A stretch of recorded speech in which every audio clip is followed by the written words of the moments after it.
Welcome back to the Means Report, everybody. So happy to have you with us, and really, we do appreciate you spending part of your Sunday with us, especially the prettier it gets outside. We know it's tougher to be inside, but let me just say, was there a more mind-boggling headline this past week than the one about the baby that was cured of HIV for all intents and purposes? Simply fascinating the more you think about it. And before we get ahead of ourselves, I want to try to get a handle on what this means or could mean when it comes to AIDS research, HIV research and treatment. And to do that, we brought in infectious disease specialist Dr. Jack Austin. Dr. Austin is with MedX Associates in Augusta. He's no stranger to the studios of News Channel 6. Either we're in your office or you've been here over the years. And I want to just start by saying thank you for being available for us. That means the world. Sure, you're welcome.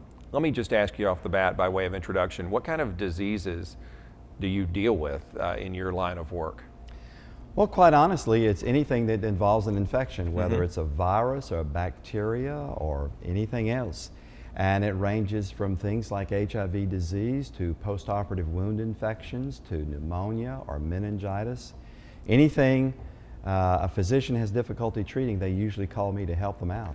Dr. Austin, should we be excited about what happened this past week? Would you label this a cure for this baby, or should we be careful and take a step back and say there's no trace of HIV in this baby's blood, let's leave it at that, or would you say cure?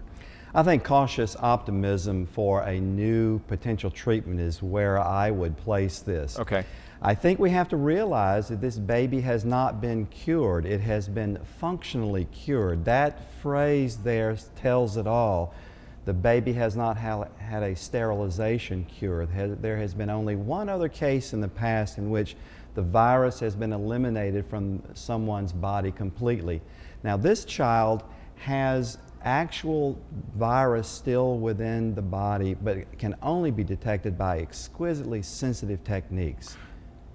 Is there enough in the baby to affect the child as later in life? In other words, to make the child sick or to make the child present with any typical AIDS or HIV symptoms, or is there just not enough to even do that? It's just so early to tell. We just really don't know. Unfortunately, the baby has been off of the medications now for a brief period of time.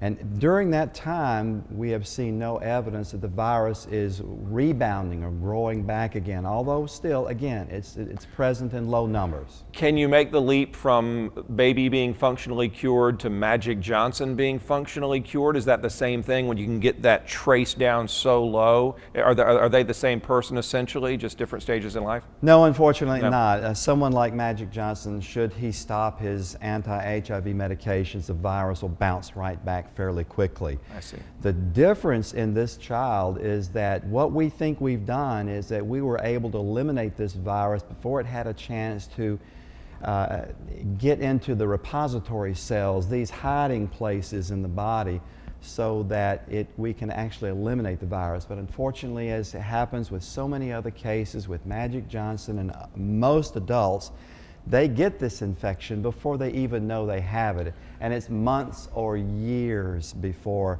we know it. And they've already had this virus in their body for many years, and it's entrenched, and we'll never really be able to get it out. Okay, so time truly is your enemy. It is. It is. What can we do? What can we learn from this going forward?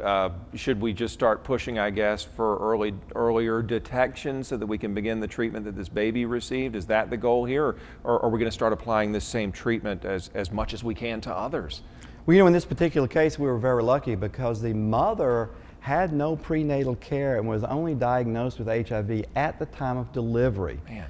So fortunately, the HIV pediatric specialist took a leap of faith and said, I believe this baby is infected, and started right away. So that baby got lucky. But it does tell us that what we need to be doing is pre-screening all mothers who are pregnant to make sure they're not HIV positive. And if they are, to begin them on anti-HIV therapy before they deliver, to prevent things like this from even happening. But also too, should the baby be born with the virus, now we have evidence that if we begin the therapy early enough and long enough and intensive enough, that we might be able to eradicate the virus functionally from the body. Should this child, as the child gets older, still practice the same lifestyle practices, safe sex, what have you, that someone with full-blown HIV or AIDS has? Should there be that level of caution, or can this child live more of a carefree existence? I think to an extent it still is too early to say, because we really don't know what's going to happen to this virus as this child grows up. Right, we don't know if it's coming back. Is this virus going to come back or not? Is it going to stay in very low levels? But even so, even if it stays in very low levels, I, as a physician, if I were giving advice as to what this person should do, I would say absolutely you should practice safe sex always. Are you seeing more or less cases of HIV and AIDS in your practice since the panic-stricken epidemic-like days early on? I guess it's been 20 years or more now, when everyone was really on pins and needles. Are you seeing a decline over the years? You know, we're not seeing the rapid rise in the number of cases, but we are still seeing new cases every week. Unfortunately, we see new cases of HIV disease in the CSRA every week. And so although we're not seeing as many, we still are seeing new cases. With so much information and with the level of awareness where it is, why? Why are we seeing more? It's really because of stupidity. Yeah. The people who get this disease are practicing unsafe sexual practices, they're using IV drugs, and those are the major ways that people get HIV disease in the United States today, is unsafe sexual practices and use of IV drugs. I get the sense you're not ready to you're not envisioning high fives in this lab where this all came about, or in this physician's practice who treated this baby. You want to let a little bit more time pass, right? I do, but certainly it is exciting. It's so exciting. For the first time, we documented in a child that with intensive therapy given within hours of being born with the disease, not just exposed to the disease, but this child actually had the virus within the body as the child was being born, that we can actually functionally cure a child. And it's only one. It's right. only one that we've done. Whether this is a one-off case and we'll never be able to do it again, we don't know. But it's so exciting and gives us hope that we'll be able to do this and replicate this. Because as you know, although there are around 100 or so cases per year of children born in the United States with HIV disease, there are probably at least 1,000 or more cases of babies per day born with HIV disease in third world countries. So think how this could impact the HIV burden in these underprivileged countries if this is effective. If it is, it could change the world. It could. Dr. Jack Austin, I want to thank you for what you do for a living. I think it's great. I think you're helping people every single second of your day, and I thank you for being here today for sure. Thank you so much, Brad. Absolutely. Learned a lot today. Dr. Jack Austin, kind of putting that headline in perspective.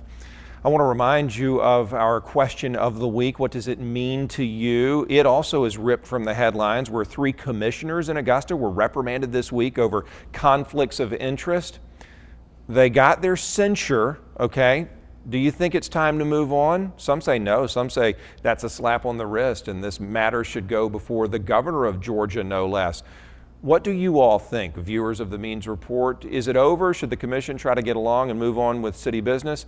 Or should we continue to pursue punishment against these 3 commissioners whose companies did business with the city? You can let us know your thoughts via the social networks. You can go to facebook.com/themeansreport. You can also tweet your response to twitter.com/themeansreport. There's always what seems to be old-fashioned now way of getting in touch with us via email.